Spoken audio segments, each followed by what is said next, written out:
இருக்கும், பழம் இருக்கும், பசி இருக்காது. பஞ்சணையில் காற்று வரும், தூக்கம் வராது.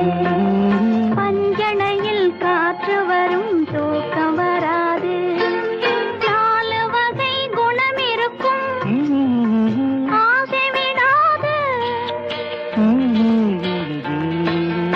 4 வகை குணம் இருக்கும், ஆசை விடாது. நடக்க வரும் கால்களுக்கும்